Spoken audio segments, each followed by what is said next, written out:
শেখ হাসিনার পতনের পেছনে জঙ্গি সংশ্লিষ্টতা দাবি ভারতের গোয়েন্দা সংস্থার সীমান্তবর্তী রাজ্যগুলোয় সর্বোচ্চ সতর্কতা। শেখ হাসিনা ভারতে আশ্রয় নেয় জটিল সমীকরণের মুখে বাংলাদেশ ভারত সম্পর্ক চরম দোটানায় নয়াদিল্লি। হানিয়া হত্যার প্রতিশোধে ইরানের হুঁশিয়ারি আর মহড়ায় উত্তেজনার পারদ তুঙ্গে এই সপ্তাহেই হামলার আশঙ্কায় ইসরায়েল। আসসালামু আলাইকুম, দেখছিলেন বাংলাদেশের ওয়ার্ল্ড নিউজ হেডলাইন।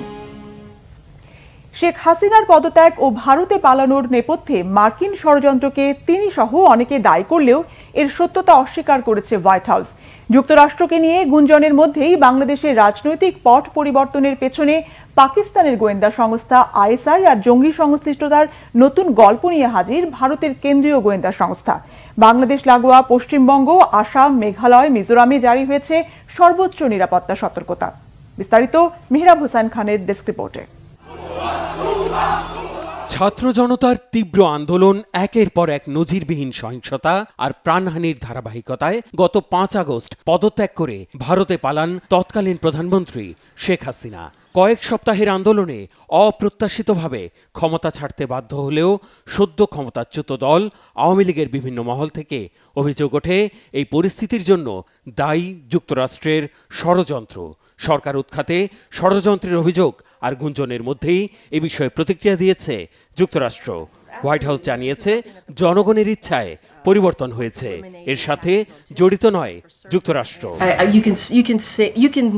এসবের পেছনে আমরা জড়িত নই। মার্কিন প্রশাসনের জড়িত থাকা নিয়ে যে কোনো প্রতিবেদন বা গুঞ্জন ডাহা মিথ্যা, একদমই সত্য নয়। বাংলাদেশের মানুষ নিজেদের জন্য এটি বেছে নিয়েছে। আমরা বিশ্বাস করি বাংলাদেশের মানুষই দেশটির সরকারের ভবিষ্যৎ নির্ধারণ করবে, এটাই আমাদের অবস্থান। ঘটনাবহুল 5 আগস্টের পর থেকেই শেখ হাসিনার পক্ষে শক্ত অবস্থান নেয় ভারতের কেন্দ্রীয় সরকার। ব্যাপক হারে সংখ্যালঘু নির্যাতনের অভিযোগ যে কোনোভাবে প্রমাণের জন্য উঠে পড়ে নামে ভারতের কোনো গণমাধ্যম। হালে পানি না পাওয়ায় বাংলাদেশের ছাত্র জনতার বিপ্লবকে প্রশ্নবিদ্ধ করতে এবার হাজির নয়াদিল্লি। ভারতের কেন্দ্রীয় গোয়েন্দা সংস্থার সূত্র ধরে এ বিষয়ে প্রতিবেদন প্রকাশ করেছে ভারতের একাধিক গণমাধ্যম।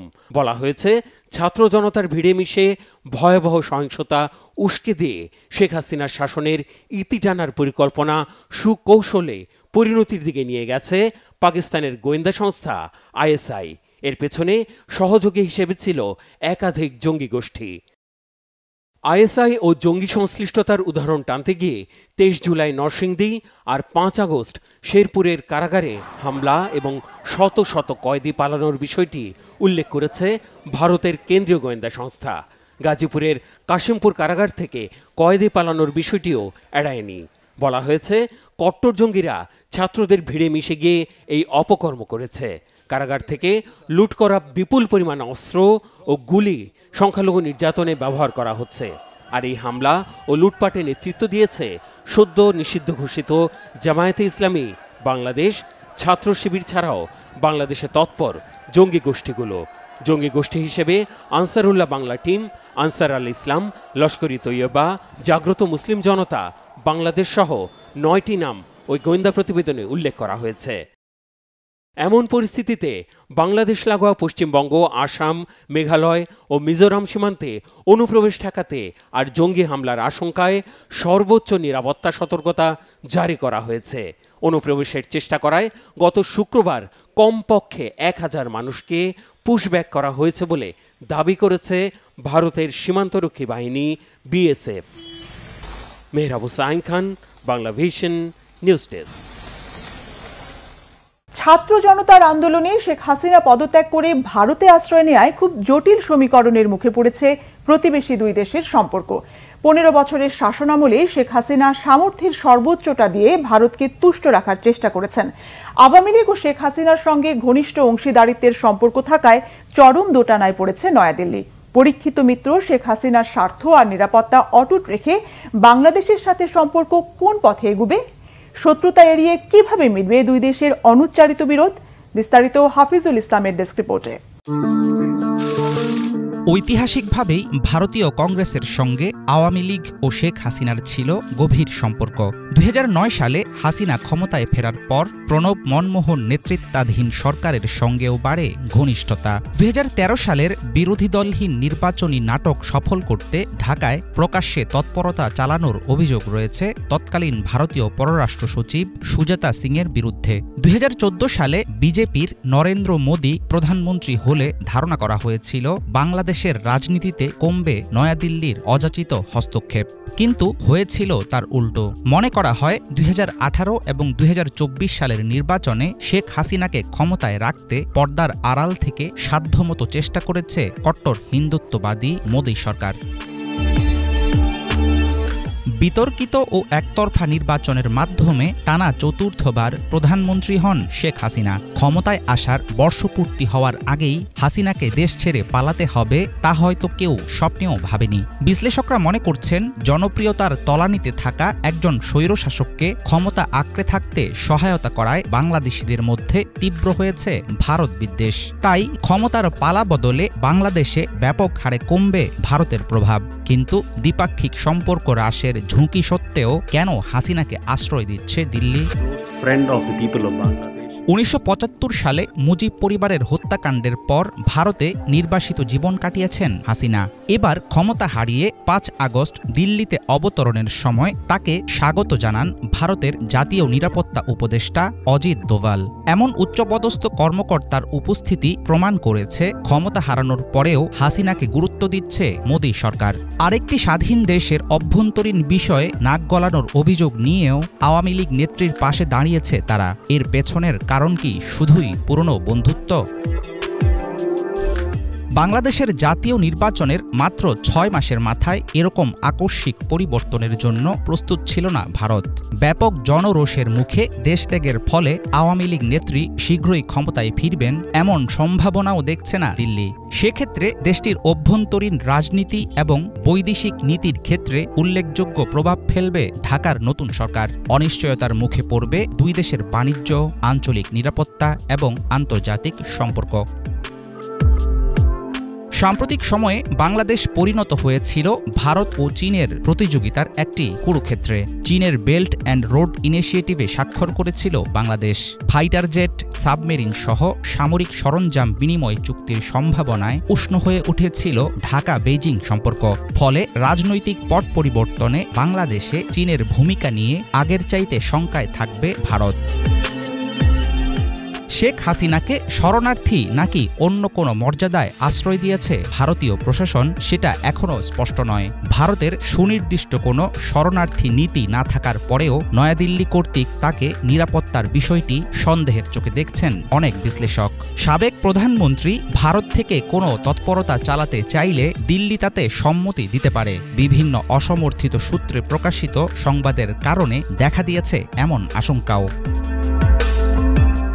দীর্ঘ ১৫ বছরের আওয়ামী শাসন আমলে নিজেদের বহু চাওয়া পূরণ করে নিয়েছে নয়াদিল্লি, কিন্তু তিস্তার পানিসহ বাংলাদেশের জনগণের কপালে জোটেনি উল্লেখযোগ্য কোনো প্রতিদান। তারপরও হাসিনা সরকারকে অকুণ্ঠ সমর্থন দিয়ে গেছে ভারত। নির্মম হত্যাযজ্ঞের মধ্য দিয়ে বিদায় নেয়া সাবেক প্রধানমন্ত্রী শেখ হাসিনার প্রতি ভারতের সহানুভূতি ক্রমেই তিক্ততা বাড়াবে দুই দেশের সম্পর্কে। হাফিজুল ইসলাম, বাংলা ভিশন। পূর্ব গাজার খান ইউনিসে একটি বাড়িতে হামলা চালিয়ে অন্তত 10 ফিলিস্তিনিকে হত্যা করেছে দখলদার ইসরায়েলি বাহিনী। 10 মাসের বেশি সময় ধরে এই বর্বরতা অব্যাহত থাকার জন্য যুক্তরাষ্ট্র সহ পশ্চিমা কিছু দেশের উৎসাহ দানকে দায়ী করেছেন ইরানের প্রেসিডেন্ট মাসুদ পেশেশকিয়ান। এমন পরিস্থিতিতে যুদ্ধ বন্ধের জন্য ইসরায়েলকে চাপ দিতে আন্তর্জাতিক সম্প্রদায়ের প্রতি আবারও আহ্বান জানিয়েছেন আরব লীগের মহাসচিব। বিস্তারিত ইফাত জাহানের ডেস্ক রিপোর্টে।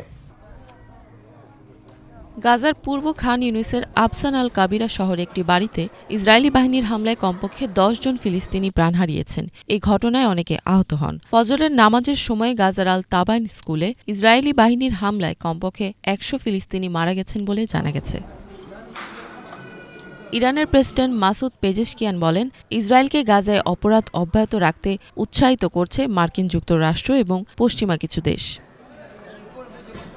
ইসরায়েলকে যুদ্ধ বন্ধ করার জন্য চাপ দিতে আন্তর্জাতিক সম্প্রদায়ের প্রতি আহ্বান জানিয়েছেন আরব লীগের মহাসচিব। ওদিকে গাজায় যুদ্ধবিরতি আলোচনা পুনরায় শুরু করতে সম্মতি জানিয়ে সোমবার এক যৌথ বিবৃতিতে সই করেছেন ফরাসি president Emmanuel Macron, German chancellor Olaf Scholz এবং ব্রিটিশ প্রধানমন্ত্রী কিয়ার স্টারমার।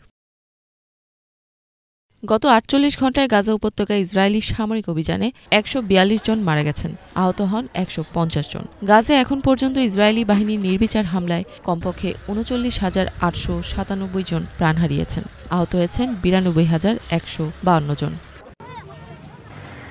ইফাত জাহান, বাংলাভিশন। হামাস নেতা ইসমাইল হানিয়াকে হত্যার প্রতিশোধ যথাসময়ে নেয়ার হুঁশিয়ারি দিয়েছে ইরানের রেভলিউশনারি গার্ড IRGC।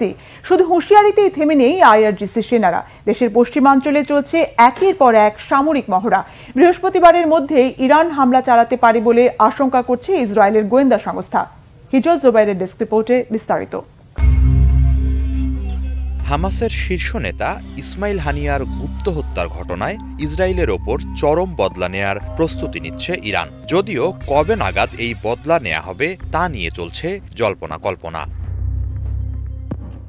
ইরানের ইসলামিক বিপ্লবী গার্ড বাহিনী IRGC বলছে, যেভাবে ইরানের সার্বভৌমত্বকে লঙ্ঘন করে ইসরায়েল গুপ্ত হামলা চালিয়ে হানিয়াকে হত্যা করেছে তা জাতিসংঘ সনদের সুস্পষ্ট লঙ্ঘন। যথাসময়ে ইসরায়েলকে এই হামলার জবাব দেয়া হবে বলে জানিয়েছে তারা।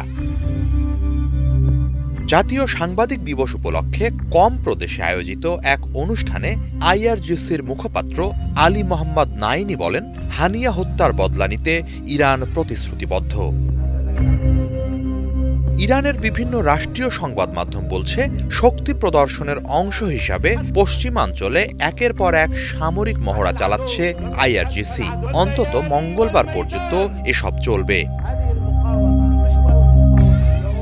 এরই মাঝে সোমবার ইসরায়েলের বেশ কিছু সংবাদ মাধ্যম জানিয়েছে, ইসরায়েলি গোয়েন্দাদের ধারণা চলতি সপ্তাহের কোনো এক সময় ইসরায়েলে বড় আকারের হামলা চালাতে চায় ইরান, সম্ভবত বৃহস্পতিবারের আগেই। এদিকে ইসরায়েল লেবানন সীমান্তেও তুঙ্গে উঠছে উত্তেজনা। হামলায় অন্যতম শীর্ষ কমান্ডার ফুয়াদ শোকরের মৃত্যুর ঘটনায় ইসরায়েলের ওপর চরম বদলা নেয়ার হুঁশিয়ারি দিয়ে আসছেন হিজবুল্লাহর নেতা হাসান নাসারাল্লাহ। এরই মাঝে রবিবার দক্ষিণ লেবাননে ইসরায়েলি বাহিনীর হামলায় হিজবুল্লাহর ২ সদস্য নিহত হওয়ার ঘটনায় উত্তর ইসরায়েলের সামরিক ঘাঁটি লক্ষ্য করে বেশ কিছু কাতিউষা রকেট নিক্ষেপ করা হয়েছে। সার্বিক প্রেক্ষাপটে মধ্যপ্রাচ্য জুড়ে বাজছে যুদ্ধের ডামাডোল। এই অবস্থায় ইসরায়েলকে সুরক্ষা দিতে অতিসত্বর মধ্যপ্রাচ্যে পারমাণবিক guided missile submarine USS Georgia ও যুদ্ধ বিমানবাহী রণতরী আব্রাহাম লিঙ্কন মোতায়েনের নির্দেশ দিয়েছেন যুক্তরাষ্ট্রের defence secretary Lloyd Austin. Hijal Jobayer, Banglavision. দেশের প্রতি দায়বদ্ধতা থেকে দ্বিতীয় মেয়াদে নির্বাচনে প্রতিদ্বন্দ্বিতা করেননি বলে জানিয়েছেন মার্কিন প্রেসিডেন্ট জো বাইডেন। CBS নিউজকে দেয়া সাক্ষাৎকারে একথা বলেন তিনি। বাইডেন বলেন, নির্বাচন থেকে সরে দাঁড়ানোর সিদ্ধান্ত তিনি হালকাভাবে নেননি। প্রতিনিধি পরিষদ এবং সিনেট সদস্যদের আশঙ্কা ছিল তার অজনপ্রিয়তা আসন্ন নির্বাচনে প্রভাব ফেলতে পারে। এই বিষয়ে পরিবারের সঙ্গেও পরামর্শ করেছেন বাইডেন। এছাড়া সাবেক প্রেসিডেন্ট ডোনাল্ড ট্রাম্প আবার নির্বাচিত হলে আমেরিকার নিরাপত্তা হুমকিতে পড়বে। তাই সার্বিক পরিস্থিতি বিবেচনায় বাইডেন প্রেসিডেন্ট প্রার্থিতা থেকে সরে দাঁড়ান। তার পরিবর্তে মনোনয়ন পান ভাইস প্রেসিডেন্ট কমলা হ্যারিস। নির্বাচনে ডেমোক্রেটিক পার্টির বিজয়ী হবে বলে আশাবাদী প্রেসিডেন্ট বাইডেন। অলিম্পিকে জ্যাভলিন থ্রোয়িংয়ে পাকিস্তানকে স্বর্ণ এনে দিয়েছেন আশরাত নাদিম। 92.97 মিটার জ্যাভলিন ছুঁড়ে ভেঙেছেন অলিম্পিকের রেকর্ডও। 32 বছর পর অলিম্পিকে পাকিস্তানের পদকের খাতা খোলায় রীতিমতো শোরগোল পড়ে গেছে এই যুবককে নিয়ে। বিস্তারিত মীর ফজলে রাব্বির ডেস্ক রিপোর্টে। ধৈর্য, একাগ্রতা ও পরিশ্রম মানুষকে নিয়ে যায় সফলতার সর্বোচ্চ শিখরে। যুগে যুগে চূড়ান্ত সাফল্যের স্বাদ পাওয়া মানুষেরা সেটি বিশ্বাস করেন। আর এবার সেই বিশ্বাসেই বিশ্বজয় করে দেখালেন ক্রীড়াপ্রেমী এক যুবক। অলিম্পিকের 118 বছরের রেকর্ড ভাঙলেন পাকিস্তানের এক ক্রীড়াবিদ। সুঠামদেহের অধিকারী আরশাদ নাদিম অলিম্পিকের জ্যাভলিন থ্রোয়িংয়ে পাকিস্তানকে এনে দিয়েছেন স্বর্ণ। একই সাথে 92.97 মিটার জ্যাভলিন ছুড়ে ভেঙেছেন অলিম্পিকের রেকর্ড। সেই সাথে দেশের হয়ে অলিম্পিকে 32 বছর পর পদকের খাতাও খুলেছেন নাদিম। পাঞ্জাবের ছোট্ট একটি গ্রামের 27 বছর বয়সী যুবকের হাত ধরেই পাকিস্তান লিখল নতুন ইতিহাস।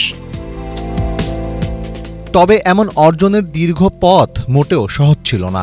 জানা যায় ছোটখাটো কাজ করেই দিন যাপন করতেন নাদিম, কিন্তু নিজের খেলা নিয়ে খুবই নিষ্ঠা ছিল তার। বাড়ির পাশে এবং মাঠে জ্যাভলিন ছুটতে থাকতেন সারাক্ষণ। এমনকি জ্যাভলিন বা বর্ষা কেনার জন্য পর্যাপ্ত টাকার বন্দোবস্তও ছিল না তার কাছে।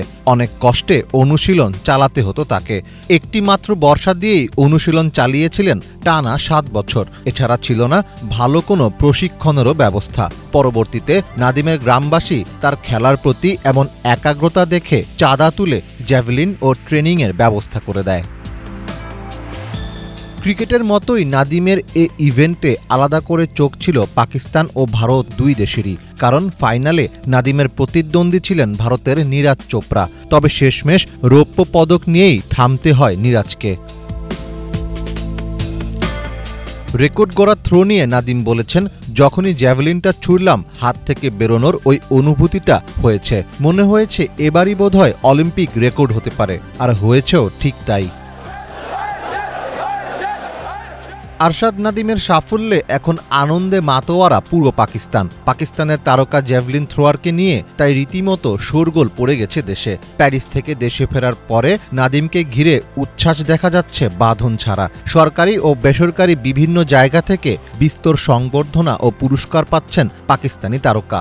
নগদ অর্থ, মূল্যবান সামগ্রীতে ঘর ভরছে তার। এরই মধ্যে একটি ব্যতিক্রমী উপহার পেতে চলেছেন নাদিম। প্যারিস অলিম্পিকে সোনা জেতায় তাকে দেওয়া হচ্ছে আস্ত একটি মহিষ উপহার। সে উপহার দিচ্ছেন তার শ্বশুর মশাই। নাদিমের গ্রামের প্রথা অনুযায়ী মহিষ উপহার দেওয়া অত্যন্ত মূল্যবান ও সম্মানের।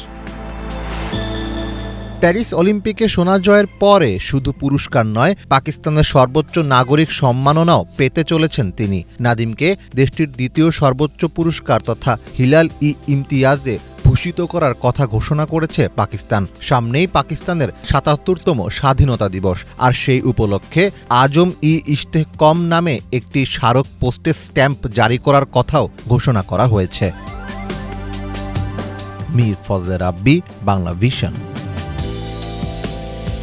ভয়াবহ দাবানল ছড়িয়ে পড়েছে গ্রিসের রাজধানী এথেন্সের উত্তরাঞ্চলীয় ভার্নাভাসে। স্থানভেদে ৮০ ফুট উচ্চতায় উঠছে আগুনের শিখা। এরই মধ্যে দাবানল গ্রাস করেছে শহর আর গ্রামের বিস্তীর্ণ এলাকা। পুড়ে ছাই হয়েছে মাইলের পর মাইল জুড়ে ছড়িয়ে থাকা বাসাবাড়ি, ব্যবসা প্রতিষ্ঠান আর ফসলি জমি। বিস্তারিত ইফাত জাহানের প্রতিবেদনে। ভয়াবহ দাবানলে পুড়ছে গ্রিস। রোববার স্থানীয় সময় দুপুর ৩টার দিকে দাবানলের সূত্রপাত ঘটে। ইতোমধ্যে দেশটির রাজধানী এথেন্সের উত্তরাঞ্চলীয় ভার্নাভাস গ্রামের ৩৫ কিলোমিটার জুড়ে ব্যাপক আকারে ছড়িয়ে পড়েছে আগুন। দাবানলের আগুনে পুড়ে ছাই হয়ে গেছে ঘরবাড়ি ও গাছপালা। ধোঁয়ায় আচ্ছন্ন হয়ে পড়েছে পুরো শহর। শনিবার থেকে দেশটিতে ৪০টি দাবানল জ্বলছে। আগুনের শিখা প্রায় ৮০ ফুট উচ্চতায় উঠছে। দমকল বাহিনীর মুখপাত্র ভ্যাসিলিস ভাত্রাকোগিয়ানিস বলেন, ২৫ মিটার উঁচু আগুনের লেলিহান শিখা গাছপালা ও ঝোপঝাড় পুড়িয়ে ছারখার করে দিয়েছে। এরই মধ্যে স্থানীয় ২৫টিরও বেশি গ্রাম এবং শহর থেকে বাসিন্দাদের নিরাপদ জায়গায় আশ্রয় নিতে বলা হয়েছে। দাবানলের আগুনে এ পর্যন্ত কারো নিহত হবার খবর পাওয়া যায়নি। তবে আগুনে দগ্ধ হয়ে ২ দমকল কর্মী সহ শ্বাসজনিত সমস্যার কারণে আরও ১৩ জন চিকিৎসারত রয়েছেন। চলতি বছরেই দেশটির অনেক অঞ্চলে শত শত দাবানলের দেখা দেয়। ঘন ঘন দাবানল পরিস্থিতির জন্য জলবায়ুর পরিবর্তনকে দায়ী করেছেন গবেষকরা। ইফাত জাহান, বাংলা ভিশন। এই ছিল আজকের মতো। সাথে থাকায় ধন্যবাদ।